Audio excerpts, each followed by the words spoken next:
L'art de l'écriture chez Simone de Beauvoir. Composition et organisation de ses œuvres autobiographiques.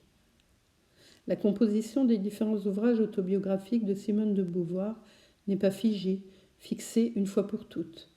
Elle varie selon le projet de la mémorialiste, suivant le déroulement du fil du temps dans les 3 premiers ouvrages, devenant thématique, puis adoptant une chronologie inverse pour le dernier écrit. À chaque fois, Simone de Beauvoir explique ses choix et les justifie dans un avant-texte, préface, prologue ou dans le texte lui-même. Alors, les œuvres qui relèvent du déroulement chronologique sont les mémoires d'une jeune fille rangée qui comprennent 4 parties: l'enfance, l'adolescence, les années d'études et l'entrée dans la vie professionnelle avec la réussite de l'agrégation en 1929. La force de l'âge se divise en 2 parties après le prologue. 5 chapitres qui composent la première partie et qui concernent les années 1929 à 1938, puis 3 chapitres pour la seconde qui portent sur les années 1939 à 1944. La force des choses est composée de 2 parties en 2 tomes, 5 chapitres et un intermède couvrant la période 1944-1952 dans le tome 1, 6 chapitres et un épilogue qui mène le lecteur de 1952 à 1962 dans le tome 2. Les ouvrages qui relèvent de l'organisation thématique, Tout compte fait, qui est composé de 8 chapitres et qui concerne la décennie 1962-1972, Simone de Beauvoir y fait le bilan de son existence sous tous ses aspects. Elle adopte une organisation thématique plutôt que chronologique qui correspond davantage à sa perception du temps, plus figée que par le passé, et surtout moins orientée sur l'avenir, dont la sombre perspective la menace. Dans le premier chapitre, elle fait un inventaire de son aventure terrestre à travers ses relations familiales, ses amitiés, ses amours, son parcours professionnel, ses voyages, son entrée dans la vie publique. Surtout, elle s'y livre à une réflexion philosophique sur le hasard et la nécessité à partir des éléments de sa vie. Il s'achève sur le récit de quelques-uns de ses rêves les plus marquants.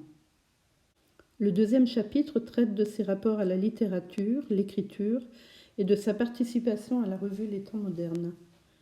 Le troisième chapitre est consacré à la lecture, au cinéma, au théâtre, à la musique, aux expositions et à la place que ces diverses activités tiennent dans sa vie.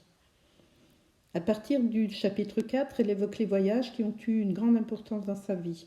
L'Italie, la France, la Yougoslavie, les différents moyens de locomotion, puis le Japon en 1966 au chapitre 5, et enfin l'URSS, la Tchécoslovaquie, Égypte, Israël, Scandinavie, à travers les événements politiques majeurs de cette époque, au chapitre 6 et 7. Le chapitre 8 concerne les événements de la France de 1968 à 1970 et la manière dont elle a traversé cette période, puis son évolution en tant que féministe et ses actions dans ce domaine. Elle termine sur son athéisme. La chronologie inverse.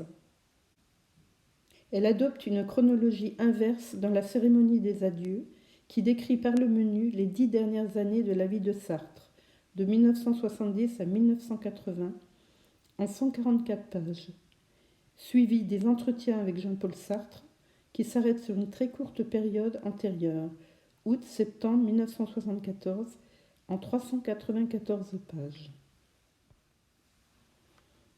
Le traitement du temps dans ses mémoires. La période qui sépare le moment des faits vécus et celui du récit qu'elle en fait s'amenuise au fil de la rédaction des mémoires. Donc si on prend les mémoires d'une jeune fille rangée qu'elle publie en 1958, il y a 50 ans qui séparent le début de la période concernée, 1908, de la publication, et il y a une trentaine d'années qui séparent la fin de cette période de la publication. Dans le deuxième volume, La force de l'âge, qu'elle publie 2 ans après les mémoires d'une jeune fille rangée, la période s'amenuise puisque il y a une trentaine d'années entre le début de la période, 1929, et il y a 16 ans entre la fin de la période, 1944, et l'année 1960. Dans La force des choses, le temps va encore se rétrécir puisque elle publie en 1963 sur une période qu'elle a vécue en 1944, soit moins de 20 ans avant l'édition de son livre, et qui se termine en 1962, c'est-à-dire un an avant l'édition du livre. Dans Tout compte fait qu'elle publie en 1972, il y a 10 ans qui séparent ses écrits du début de la période concernée, 1962, et l'époque est contemporaine pour la fin de la période concernée, puisque c'est 1972. Elle rend compte de son existence jusqu'au moment de la publication de son livre. Dans La cérémonie des adieux et les entretiens avec Jean-Paul Sartre, l'édition est de 1981 et la période des faits relatés se termine en 1980. Elle va faire suivre d'ailleurs cette cérémonie des adieux des entretiens avec Jean-Paul Sartre qui ont porté sur une période intermédiaire, c'est-à-dire 1974. Bon, donc on voit que la période qui sépare le moment des faits et celui du récit s'amenuise au fil de la rédaction de ses mémoires. L'autobiographe est donc nécessairement plus impliquée dans les derniers volumes que dans les premiers, puisqu'elle a moins de distance avec les événements vécus. En revanche, les faits plus proches risquent d'être moins déformés par la mémoire et sont donc sans doute plus fiables. Par ailleurs, la pratique intensive de l'autobiographie sur plusieurs décennies, de 1958 à 1981, ne peut manquer de s'affiner et de produire une écriture de plus en plus consciente de ses multiples aspects et effets. Dans Tout compte fait, elle remarque que son premier volume, Les Mémoires d'une jeune fille rangée, traite le temps de manière continue, comme dans un roman d'apprentissage, ce qui ne sera plus le cas ultérieurement. Elle revendique alors une organisation thématique de ce nouvel ouvrage, Tout compte fait, qui correspond à ce qu'elle est et à ce qu'elle veut faire. En effet, l'écriture en pointillé des différents volumes de ses mémoires permet au temps de faire son œuvre, et la réflexion sur ses publications passées va modifier régulièrement sa manière d'envisager celle à venir. On peut donc parler ici d'autobiographie dialectique. Et c'est Michel Butor qui parle d'autobiographie dialectique à propos de Léris dans ses essais sur les modernes en 1960. Donc on peut parler ici d'autobiographie dialectique dans la mesure où l'idée que l'écrivaine se fait de son écriture est constamment confrontée à son expérimentation. Chaque volume de l'autobiographie devient une expérience à analyser dans le suivant. Elle le modifie et le lecteur assiste ainsi à de fréquents retours sur le même fait, à des redites ou des corrections, voire des rectifications. Par exemple, lorsqu'il s'agit de rendre compte de son histoire d'amour avec Algren, elle réalise une véritable autopsie de cette aventure amoureuse, de ses débuts à sa fin. Elle situe le cadre de cette rencontre dans le premier tome de La force des choses. Elle est à New York.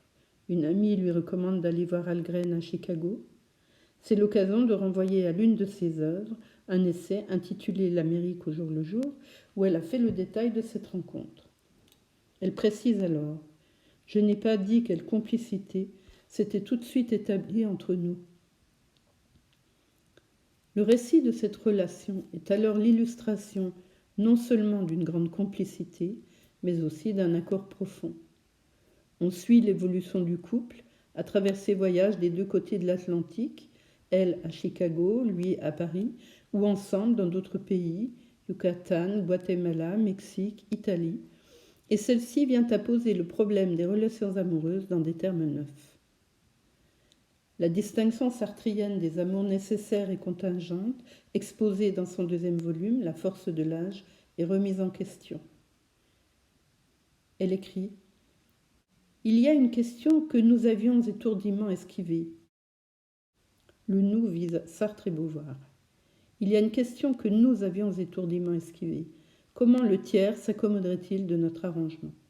Il arriva qu'il s'y plia sans peine, et si le protagoniste souhaitait davantage, des conflits éclataient. Ce défaut de notre système se manifesta avec une particulière acuité pendant la période que je suis en train de raconter. C'est ainsi que la rupture avec Algren est narrée. Autre exemple de cette écriture dialectique. Elle revient sur son amitié avec Zaza, qui fait l'objet de son premier ouvrage autobiographique, Les Mémoires d'une jeune fille rangée, au début de Tout compte fait. Elle reprend les données qui fondent ce premier ouvrage, l'attachement à Zaza, sa mort, pour s'interroger sur elle-même, sur la part de hasard et de nécessité dans le déroulement de sa propre vie. Le recul apporté par le temps et par l'écriture du premier livre donne une autre fonction au rappel de l'événement. Il ne s'agit plus de liquider la souffrance du passé en la coulant dans l'écriture, mais de comprendre le sens global du lien tissé à ce moment de sa vie avec Zaza. Sans elle, ma vie d'adulte aurait-elle été différente? Le bonheur que j'ai trouvé auprès de Zaza n'aurait donc pas marqué durablement ma vie? Les 2 derniers ouvrages autobiographiques de Simone de Beauvoir témoignent de cette maturation de l'écriture et de l'expérience littéraire, non seulement par leur organisation interne, mais aussi par leur visée. Comme l'indique le titre Tout compte fait, le moment de l'écriture est aussi celui du bilan de toute une vie et des enseignements que peuvent en tirer l'auteur et le lecteur. Mais c'est surtout le moment du bilan de toute une vie d'écriture et de ce qui en reste quand on l'a passé au tamis. Il s'agit encore et toujours de chercher le mot juste, l'expression qui fera de l'expérience narrée, analysée, la matière même de la vie. Plus je me rapproche du terme de mon existence, plus il me devient possible d'embrasser dans son ensemble cet étrange objet qu'est une vie. Je tenterai de le faire au début de ce livre. C'est ce qu'elle écrit dans le prologue de Tout compte fait. L'entreprise est encore plus périlleuse dans le dernier livre qu'elle écrit et qui est aussi le terme de son entreprise autobiographique. Il s'agit là de retracer 10 années de la fin de vie de son union avec Sartre et de sauver ce qui peut l'être du détournement de sens. Ce qui est en cause essentiellement dans cet ouvrage, c'est la parution d'un livre portant sur des entretiens de Sartre avec le philosophe Béni Lévy et dont Simone de Beauvoir conteste l'intégrité. Elle se dit consternée à la lecture de ces entretiens, dénonce une trahison de Victor, qui est le pseudonyme de Béni Lévy, qui a fait endosser, dit-elle, à Sartre ses propres opinions, et cite la réaction des amis, et je cite, atterrés par le contenu des aveux extorqués à Sartre. Pour clôturer le tout, elle convoque le biographe de Sartre, Olivier Todd, qui évoque quant à lui un détournement de vieillard. La cérémonie des adieux peut être considérée dans ce cas précis comme l'ultime tentative de sauver l'image de Sartre pour la postérité, et au-delà de cette image, celle de ses relations à la compagne de toute sa vie. Au-delà encore, il s'agit de sauver son œuvre autobiographique qui est née de cette relation et qui a été construite autour d'elle. Sartre n'est absent d'aucun de ses volumes de ses mémoires, du premier où elle retrace leur rencontre au dernier qui est celui de leur séparation définitive. Avec la parution des entretiens de Béni Lévy et de Sartre, elle se sent dépossédée de ce qui a fondé toute sa vie, et on peut dire en un sens qu'elle tente de le récupérer. Ce qui est remarquable dans cette tentative, c'est le pouvoir qu'elle donne au lecteur. Elle agence les faits comme on instruit un procès, reconstitue les événements année par année jusqu'à la fin, et elle n'hésite pas, quand il le faut, d'instruire à charge. Elle accumule les preuves, démontrant par le menu l'altération mentale du philosophe, progressive et intermittente. Il faut absolument que le lecteur se rende compte par lui-même de cette déchéance pour qu'il accepte de tirer les conséquences sur l'absence de la fiabilité du livre de Béni Lévy. Pour finir, à ces faux entretiens, elle oppose les siens. Entretien avec Jean-Paul Sartre, août-septembre 1974, fait suite à la cérémonie des adieux pour montrer une pensée en acte complètement assumée et qui d'elle-même contredit celle qui est exposée, selon son point de vue, frauduleusement. L'inversion temporelle est manifeste puisqu'on part de l'année 1980, mort de Sartre, pour revivre les 10 dernières années de sa vie, de 1970, année où il rencontre Benny Lévy, à 1980, dans l'ordre chronologique, et qu'on arrive ensuite, avec les entretiens, à l'année 1974, presque le milieu de la décennie. Elle montre ainsi qu'elle n'a pas perdu le contact avec Sartre à la fin de sa vie, que les échanges intellectuels qui les accompagnaient tout au long de leur vie ne se sont pas taris et que leur qualité était intacte. Cette pièce ultime a versé au procès du détournement de pensée, fait du lecteur le seul juge de cette manipulation de l'histoire, de la pensée et de l'expérience de toute une vie. On pense ici à Rousseau et à son avertissement.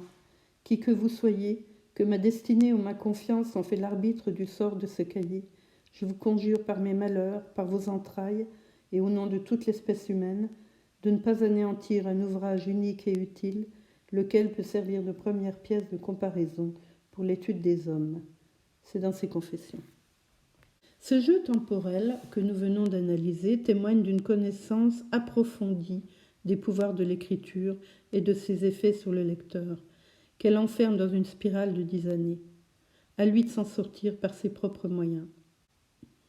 Il est remarquable que Simone de Beauvoir fasse de son écriture autobiographique le meilleur défenseur de son œuvre, qu'elle en fasse son arme ultime.